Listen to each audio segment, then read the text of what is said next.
DRG Kids।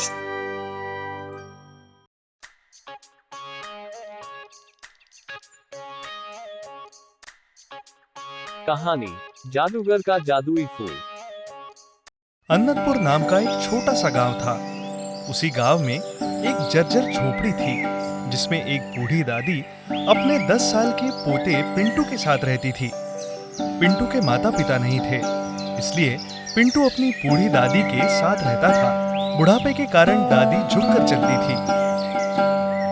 दादी अपना और पिंटू का पेट पालने के लिए दूसरे के घरों में झूठे बर्तन धोती थी और कभी-कभी ज्यादा पैसे कमाने के लिए दूसरे के खेतों में धान और गेहूं भी निकालने जाती थी।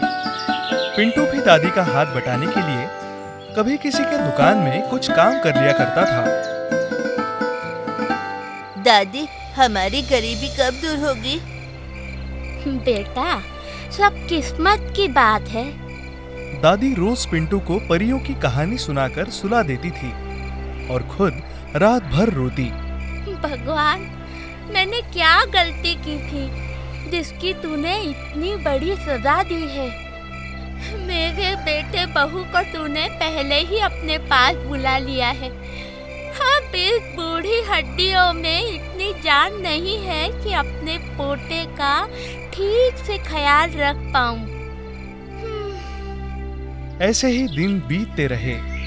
कभी दादी दुखी होती तो पिंटू उन्हें समझाता, तो कभी पिंटू दुखी होता तो दादी उसे समझाती। दादी को यही डर सताते रहता था कि उसके बाद पिंटू का क्या होगा। एक दिन उस गांव में एक जादूगर आया जादूगर अपना खेल दिखाने। वो हर गली में जाकर अपना जादू दिखाता और पैसे लेता। जब वो पिंटू के घर के सामने आया तो बोला, ओहो, आया जादूगर अपना खेल दिखाने को, अपना खेल दिखाने को। कोई है क्या? कोई है घर में? दादी बाहर निकली। जादूगर बेटा, हमें अपना जादू मत दिखाओ। हम तुम्हें कुछ नहीं दे सकते। हम बहुत गरीब हैं बेटा। तभी पिंटू बाहर निकला और बोला, जादूगर, हम आपको पैसे नहीं दे पाएंगे, आप कहीं और जाइए। जादूगर थोड़ा दुखी हुआ, फिर हंसते हुए बोला, ठीक है, पानी तो पिला दो बेटा। पिंटू पानी ले आया और जादूगर पानी पीने के बाद बोला, दादी, मैं सब जान गया हूँ। आपकी सारी परेशानियों का उपाय मेरे पास है। वो कैसे बेटा? आप कुछ भी मत बोलो। हमारी गरीबी जब भगवान नहीं दूर कर पाए तो आप क्या कर लोगे? बेटा, मैं भगवान नहीं हूँ, पर आपकी थोड़ी मदद कर दूंगा। और अगर नहीं कर पाए तो मैं पूरे जीवन भर कभी किसी को जादू नहीं दिखाऊंगा। पिंटू, चुप कर, बहुत बोलता है तू। दादी गुस्से से पिंटू की तरफ देख रही थी। नहीं दादी, मैं सच बोल रहा हूँ। अगर मैं आपकी मदद ना कर पाया तो मैं जादू का खेल कभी नहीं दिखाऊंगा। बेटा, तुम बुरा मत मानो, ये बच्चा है। जादूगर हंसता है और कहता है, नहीं दादी, मैं बुरा नहीं मान रहा हूँ। जादूगर ने पिंटू को बुलाया। बेटा, तुम्हारा नाम क्या है? जी, पिंटू। अच्छा पिंटू, तुम्हें कल से एक काम करना होगा। जादूगर अपने जादू से एक नारंगी रंग का गुलाब का फूल निकालता है। नारंगी रंग का गुलाब का फूल तो मैंने कभी नहीं देखा। दादी भी देखती है। बेटा, ये क्या? जादूगर दादी से बोला, दादी, कल सुबह आप जो भी काम करने जाएंगी तो इस गुलाब के फूल को उस काम की जगह पर रख देना। उसके बाद काम करना। इससे क्या होगा बेटा? ये फूल रख देने से आपकी चीजें बढ़ जाएंगी। जैसे आप इसे चावल या गेहूं के पास रख देंगी तो अनाज बढ़ जाएगा। इतना कहकर जादूगर हंसते हुए वहाँ से चला जाता है। रात भर दादी और पोते को जादूगर की बात याद आती रही कि क्या सच में ऐसा कुछ होगा। दोनों आपस में रात भर इस बारे में बात करते रहे। दादी, क्या उस जादूगर की बातें सच है? बेटा, मुझे भी नहीं पता कि उसने सच बोला है या झूठ। जो भी होगा सब भगवान की मर्जी से होगा। अब चल, सो जा तू भी। हाँ दादी ठीक है, सुबह उठकर देखते हैं। अगले दिन दादी सुबह उठी और झाड़ू को उठाने ही वाली थी कि पिंटू ने उन्हें रोक दिया। दादी झाड़ू मत उठाओ। अरे हाँ, तू सच कह रहा है रे। पिंटू दादी से बोलता है, दादी वो जो पिताजी साड़ियाँ बेचा करते थे वो भी कितनी बची हुई है?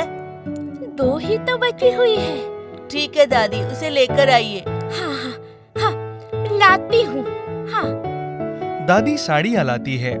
पिंटू दादी से कहता है, दादी इन साड़ियों के ऊपर इस नारंगी रंग वाले गुलाब को रख दो, फिर हम साड़ियाँ गिनते हैं।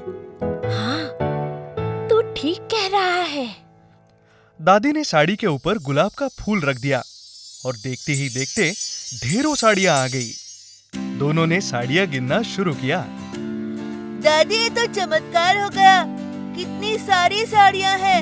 अब हम गरीब नहीं रहेंगे। हाँ बेटा, तू एकदम सच कह रहा है। दादी और पिंटू ने पहले साड़ियों का बंडल बनाया। उनको एक तरफ रखकर उन्होंने पैसों की पोटली पर गुलाब रखा। फिर देखते ही देखते खूब पैसे भी आ गए। ऐसा करते करते दोनों के पास पैसे और साड़ियों का ढेर लग गया। दादी अब हम साड़ियों की दुकान खोलेंगे। उन दोनों ने साड़ियों की एक बहुत बड़ी सी दुकान खोली। देखते ही देखते उनके पास सब कुछ हो गया। अब वो दोनों गरीब नहीं रहे। महेश, जो दादी का पड़ोसी था, उसको बहुत जलन होती थी इन लोगों की तरक्की देखकर। पता नहीं इस जादूगर को इन लोगों में क्या दिखा जो इनकी किस्मत बदलकर चला गया। उसकी पत्नी सुधा बोलती है, जादूगर तो अपने दरवाजे पर भी आया था, लेकिन तुमने उसे भगा दिया। अगर तुम ऐसा नहीं करते तो आज इस बुढ़िया के घर की जगह हमारा बड़ा सा घर हो जाता। तू चिंता मत कर, इन दोनों दादा पोते को जितना मिलना था उससे कहीं ज्यादा मिल गया है। अब हमारी बारी है। वो कैसे? रात में वो गुलाब चुराते हैं, जिसकी वजह से बुढ़िया के पास पैसे आए हैं। महेश और सुधा रात में जब दादी और पिंटू सो रहे होते हैं तो उनके घर में चुपके से आते हैं और टेबल पर रखा गुलाब चुरा लेते हैं और अपने घर ले जाते हैं। देखो तो, यही है वो हमारी किस्मत के ताले की चाबी। अब इस बुढ़िया से बड़ा घर होगा हमारा। कल तक ये बुढ़िया झोपड़ी में पड़ी रहती थी, लेकिन अब मुझे इसकी खुशी बर्दाश्त नहीं होती। मुझे भी। मेरा बस चले तो मैं इन दोनों दादी पोते को यहाँ से मार के भगा दूँ। महेश और सुधा सुबह होने का इंतजार करते हैं। सुबह होती है। चलिए जी, अब इस गुलाब के फूल का कमाल देखते हैं। दोनों लोग फूल को पैसे की तिजोरी के जगह लेकर आते हैं और वहाँ रखते हैं। लेकिन ये क्या? तिजोरी पर गुलाब रखते ही महेश और सुधा की नाक कट जाती है। दोनों चिल्लाने लगते हैं, हाय हाय मेरी नाक! अरे ये कैसे कट गई? हाय! अरे अरे ये क्या हो गया? अब क्या करें हम? तभी गुलाब से आवाज आती है, दुष्ट इंसान, अगर तुम लोगों ने मुझे दादी के पास वापस नहीं रखा तो तुम दोनों के हाथ, पैर, कान सब काट दूंगा। नहीं नहीं, हम तुम्हें अभी वहीं छोड़कर आते हैं। महेश और सुधा गुलाब को लेकर भागे भागे दादी और पिंटू के पास आते हैं और उनको सब बताते हैं। हमें माफ कर दो दादी, हमने आपका बुरा सोचा, इसका फल हमको मिल गया। दादी गुलाब से कहती है कि महेश और सुधा की नाक ठीक कर दे। दोनों की नाक ठीक हो जाती है और वो वहां से चले जाते हैं। ऐसे ही समय निकलता गया। फिर एक दिन वही जादूगर वापस आया।